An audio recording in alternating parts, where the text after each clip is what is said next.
No, say. Seconds. The final setting in this section is an option to turn instant boost when building on or off. This is the same thing as having the boost to 0.00 seconds, except it's only when you're in build mode. I could see this being very useful, boost when building on or off. This is the same thing as having the boost to 0.00 seconds, except it's only when you're in build mode. I could see boost when building on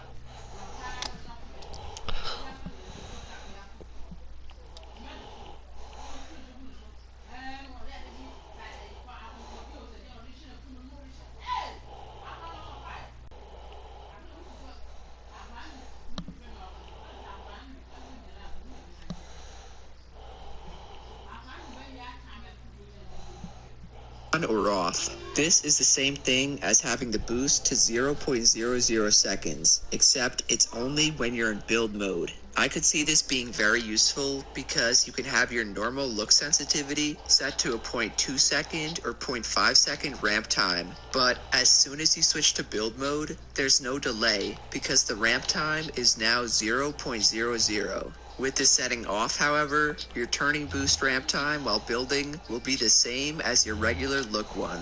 All in all, definitely try it out and see if you like it on or off. The next big section is your advanced ADS sensitivity, which will be a lot shorter.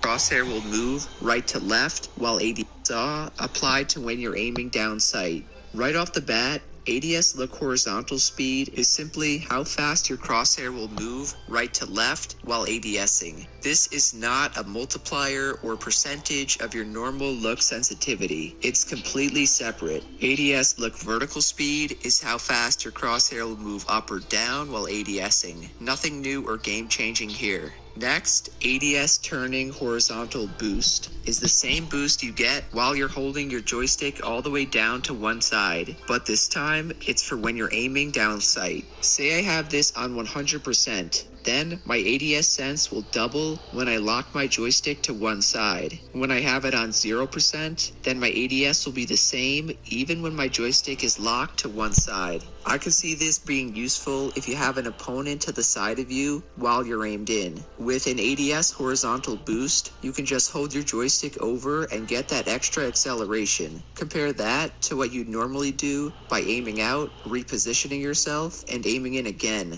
This setting will definitely come in handy. ADS turning vertical boost is the same thing, except when your joystick is fully. Last in the advanced ADS options is ADS. The boost kicks in instantly, but find what works best for you. Any initial time. The other side of her player still makes stick movements, how your controller's input is processed. Exponential is like an exponential graph that starts off flat and then rapidly increases. In Fortnite, this means smaller stick movements have less of an effect than bigger ones. You can even see, when I move my joysticks a little bit, it'll be on a slower sensitivity. This way, I can make smaller adjustments when aiming with an AR or SMG. But if I move my joystick a bit more, my sense will go faster and faster. This is what it's always been and what you're used to. The other option is the new one, and it's called linear. This uses your raw input, which means whether you move your stick a little or a lot, it will always move at the same amount, which is your normal look sensitivity. Personally, I don't see linear being that useful, since most of you guys do play high sense on controller. You still should try it though and see what you like more.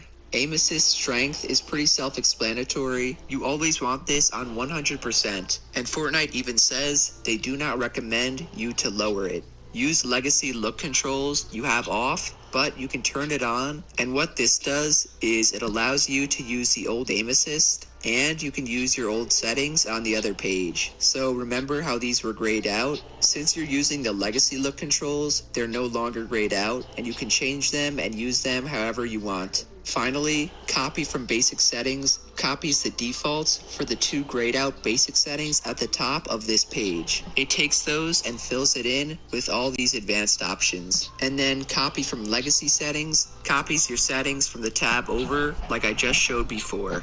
Overall, these new advanced settings are very interesting. I know many pros love them and have been destroying people with their aim now, but there are obvious trade-offs. If you're used to spamming L2 and relying on aim assist for close range engagements and box fights, then this will not feel as good. My advice is to try it out for a week, see what all the pros are doing by then, and at that point, make your choice. So, if you guys enjoyed the video and think I explained these settings well, be sure to drop a like, subscribe to the channel, and to turn on I finally...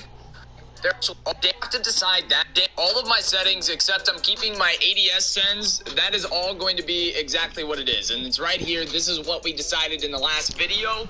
Worked best for me. And my look dampening time, I'm keeping it 0.05 seconds as well.